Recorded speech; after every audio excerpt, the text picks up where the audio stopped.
প্রিয় দর্শকবৃন্দ, ইতিহাসের খোঁজে ইউটিউব চ্যানেলের নতুন ভিডিওতে আপনাদের স্বাগত। আজকের পর্বে আমরা আলোচনা করব ইসলামের চতুর্থ খলিফা হযরত আলী ইবনে আবু তালিব রাদিয়াল্লাহু আনহু এর জীবনী নিয়ে। তিনি ইসলামের প্রাথমিক যুগের অন্যতম গুরুত্বপূর্ণ ব্যক্তিত্ব এবং তার জীবনের বিভিন্ন দিক আমাদের জন্য অনুকরণীয়। তার জীবনের প্রতিটি অধ্যায় আমাদের জন্য শিক্ষা এবং প্রেরণার উৎস। তো চলুন শুরু করা যাক।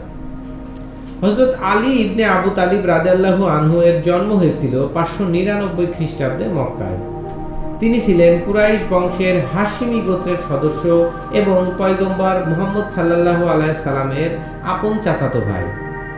তার পিতার নাম ছিল আবু তালিব এবং মাতার নাম ছিল ফাতিমা বিনতে আসাদ।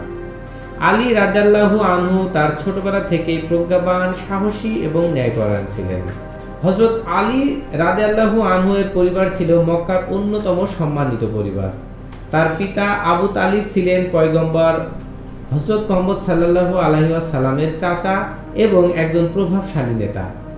তার মাতার প্রজ্ঞা এবং ধর্মীয় আদর্শ আলী রাদিয়াল্লাহু আনহু এর উপর গভীর প্রভাব ফেলেছিল। ছোটবেলায় তিনি পয়গম্বর মুহাম্মদ সাল্লাল্লাহু আলাইহি ওয়াসাল্লাম এর কাছাকাছি বড় হয়েছেন এবং তার নৈতিক ও ধর্মীয় শিক্ষার প্রথম সূত্রপাত এখান থেকেই। হযরত আলী রাদিয়াল্লাহু আনহু ছিলেন প্রথম কিশোর যিনি ইসলাম ধর্ম গ্রহণ করেছিলেন। তিনি মাত্র 10 বছর বয়সে ইসলামের দাওয়াত গ্রহণ করেন। আলী রাদিয়াল্লাহু আনহু এর ইসলাম গ্রহণ ছিল গভীর বিশ্বাসের প্রতিফলন এবং তিনি সবসময় মহানবী সাল্লাল্লাহু আলাইহি ওয়াসাল্লাম এর পাশে থেকেছেন। ইসলামের প্রথম যুগে তার অবদান ছিল অত্যন্ত গুরুত্বপূর্ণ। হযরত আলী রাদিয়াল্লাহু আনহু মহানবী হযরত মুহাম্মদ সাল্লাল্লাহু আলাইহি সাল্লাম এর ঘনিষ্ঠ সঙ্গী এবং সহযোগী ছিলেন। তিনি সবসময় মহানবী সাল্লাল্লাহু আলাইহি সাল্লামের পাশে থেকে তার সহায়ক হিসেবে কাজ করতেন। তিনি বিভিন্ন যুদ্ধে সাহসিকতা প্রদর্শন করেছেন এবং পয়গম্বরের আদেশ পালন করতে সবসময় প্রস্তুত ছিলেন। তার জীবনের এই সময়টি ছিল তার নৈতিক ও আধ্যাত্মিক গুণাবলীর বিকাশের সময়।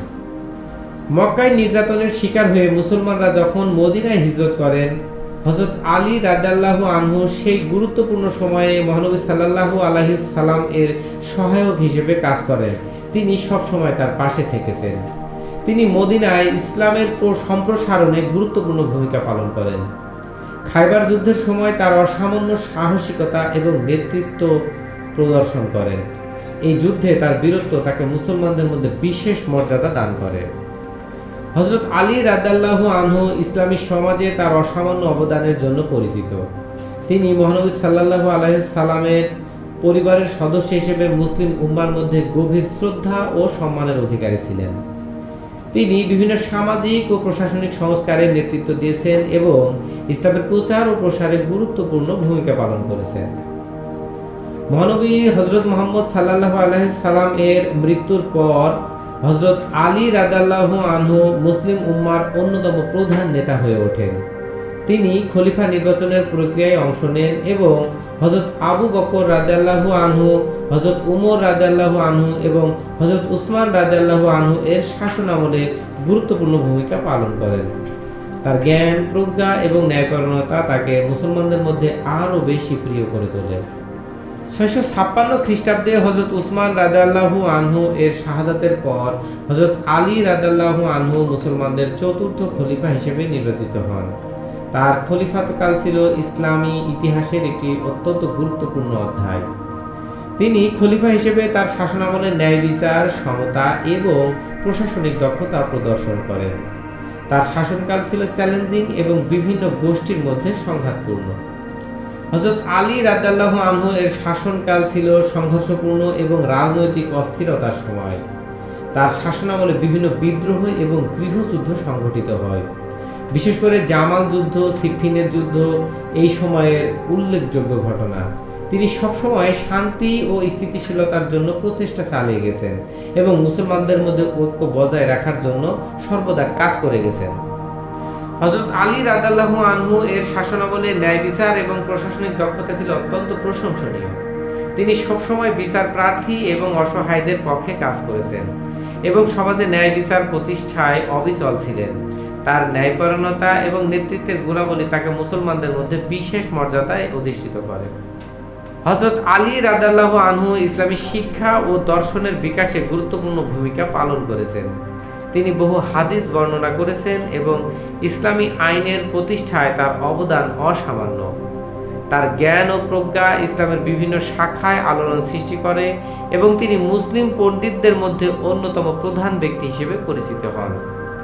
হযরত আলী রাদিয়াল্লাহু আনহু কুরআনের প্রতি গভীর শ্রদ্ধা এবং অনুরাগ ছিল।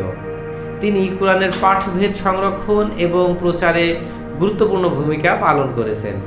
তার জীবন ও কর্ম কুরআনের শিক্ষার সাথে গভীরভাবে সম্পর্কিত এবং তিনি সবসময় কুরআনের নির্দেশনা অনুসরণ করেছেন।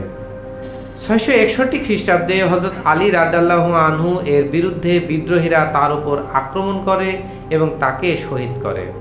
তার শাহাদত ইসলামী ইতিহাসের একটি মর্মান্তিক ঘটনা এবং মুসলিম উম্মাহকে গভীরভাবে প্রভাবিত করে। তার শাহাদতের পর মুসলিম সমাজে একটি বিশাল শূন্যতা তৈরি হয় এবং এর পরিণতি হিসেবে অনেক রাজনৈতিক অস্থিরতা দেখা দেয়। হযরত আলী রাদিয়াল্লাহু আনহু এর বাণী এবং উপদেশগুলি ইসলামী শিক্ষা এবং দর্শনের অন্যতম প্রধান উৎস। তার বাণী এবং উপদেশগুলি বিভিন্ন সময়ে মুসলিম উম্মার জন্য দিক নির্দেশনা প্রদান করেছে এবং এখনও তা চলমান রয়েছে। তার জ্ঞান ও প্রজ্ঞা আমাদেরকে জীবনের বিভিন্ন দিক সম্পর্কে গভীরভাবে চিন্তা করতে শেখায়। হযরত আলী ইবনে আবু তালিব রাদিয়াল্লাহু আনহু এর জীবন থেকে আমরা অনেক কিছুই শিখতে পারি। তার ধর্মপ্রাণতা, ন্যায় বিচার, দানশীলতা, নেতৃত্বের গুণাবলী এবং কোরআনের প্রতি তার অবিচল আস্থা। তার জীবনের প্রতিটি অধ্যায় আমাদের জন্য শিক্ষা এবং প্রেরণার উৎস। মহান আল্লাহ তাআলা তাকে জান্নাতুল ফেরদাউসের উচ্চ মাকাম দান করুন, আমিন। দর্শক, আজকের এপিসোড এখানেই শেষ করছি। আশা করছি হযরত আলী রাদিয়াল্লাহু আনহু এর জীবনী নিয়ে এই আলোচনা আপনাদের ভালো লেগেছে, কিছু নতুন তথ্য জানতে পেরেছেন। আমাদের পরবর্তী এপিসোডে আরও কিছু গুরুত্বপূর্ণ চরিত্র বা ইতিহাস নিয়ে আলোচনা করব। ততক্ষণ ভালো থাকবেন, সুস্থ থাকবেন। ধন্যবাদ।